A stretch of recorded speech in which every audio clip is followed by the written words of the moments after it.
Time for sports. I'm Chris Widlick. It is football Friday night, week 2, and we'll kick things off with one of the area's top rivalry games. Carmel and Center Grove, former MIC foes, going at it in their annual battle for the Copper Kettle. Trojans riding a 29-game winning streak. Their last loss to Carmel in the 2019 state title game. Oh, the stakes are high.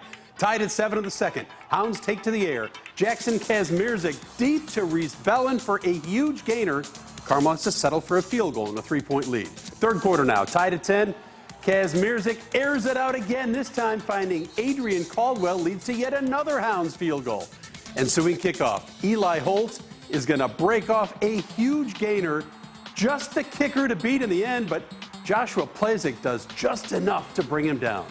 Later that drive, Jalen Thompson from 16 yards out finds Paydirt, gives CG a lead, and they'd finish the deal. It's 30 straight for the Trojans, 31-27. The Kettle stays in Johnson County. Hey, a great matchup in Hendricks County. Brownsburg's Bulldogs facing Cathedral on a top 3A showdown. That's new Colt pass rusher Yannick Ngakoue in attendance.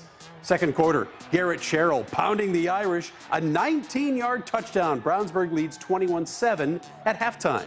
Third quarter now, Cathedral on the comeback trail. Danny O'Neill connects to David Ayers, breaks a tackle. He's off to the races, 43 yards. The Irish cut the Brownsburg lead to 21-14. Later, Jaden Whitaker hits Corey Smith, who takes it 78 yards for the score, and Brownsburg wins. Mild upset here, 42-35. North Central making the trip to Fishers to face Hamilton Southeastern. The Royals would score on their first possession. Jalen Alexander doing most of the work on the ground, and he gets rewarded with a touchdown. Nicely done, 24. HSE's defense is swarming tonight. Dominic Burgett drops Brody Gibson for the sack. Panthers punt from their own end zone, and that sets up the Royals nicely. On 4th and goal from the 3, Cole Irwin takes it in for 6. HSE cruises 45-14. Last year's 6A runners-up lost their opener at New Pal. Tonight, Westfield home with Lawrence Central in town. The Shamrocks up a touchdown. Cole Ballard at quarterback. That's the son of Colt GM Chris Ballard. He's got some wheels, too. Outruns the secondary. Touchdown. They've got a 2-score lead. The Bears with the ball now. Bryson Luter lofts it up. Ahmad Duff right there. The catch and run. Nicely done. The 2-point conversion is good, and it's 14-8 Westfield. Well, back to the Shamrocks. Ballard to the flat. Gabe Aramboles gets it. Well blocked all the way. This is a tough team, and the Rocks roll 42-27. Boone County neighbors, Zionsville and Lebanon on the Eagles field on this Friday night. Zionsville up 21-0. Lebanon punting into the up man. It bounces to Jacob Meyer. Back for the touchdown. What a freak score. It's 28-0 Eagles. Lebanon in passing mode now. Luke Pinola picks this one off and takes it the other way. No problems with Zionsville tonight. They beat the Tigers 42-6. Ben Davis on the road to face the Avon Orioles. Always a full house out there on the west side. The home crowd had something to cheer about going into halftime. Running back Jaden Jones reaches Paydirt at the pylon, 15-13.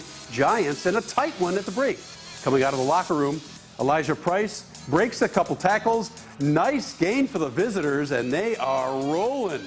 The second half, all Ben Davis. The Giants would run the Wildcat. One cut, Price is off to the races, drags some Orioles with him into the end zone, and Ben Davis never looked back. The passing game working as well. Juju Rodriguez finds Marquise Reese deep for the score, 44-13. Ben Davis rolls.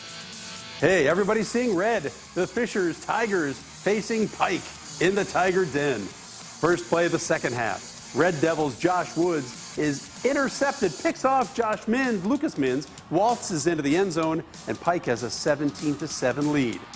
But Fishers answers right back. John Anthony Hall takes the ensuing kickoff, finds a seam, a 58-yard return, and Fishers is in business. Later, Mins rolling, looks for somebody, decides to keep it, dives into the end zone. Fishers rallies to get this done at home, 28-17. Mount Vernon making the trip to Franklin Community. Vernon has the ball. Luke Ertl hits Eli Breidenthal at midfield, and watch him fight for the yards. Avoids the Grizzly Cub defense deep in Franklin territory. Well done for the visitors. Mount Vernon's a tough, tough squad. Later on that same drive, it's Breidenthal stepping under center, hits Tyler Etherington to the end zone.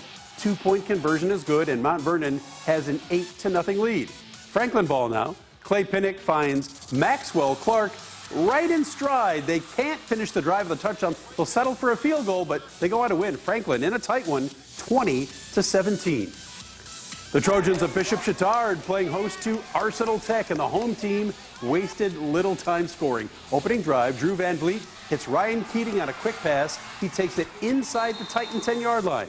A few plays later, it's Riley Kinnett busting up the middle. Just barely breaks the plane of the end zone. That's all it takes. Chatard has a 7-0 lead. After a Tech punt, Van Vliet back to the air. This time it's Aiden Duncan. Spins his way downfield to the house. 15 yards out, it's 14-0 Trojans. Van Vliet and Chatard want more. This time, it's Jeff Waugh. Cuts it inside. Touchdown. Chatard goes on to an easy victory, 48-8 over Arsenal Tech.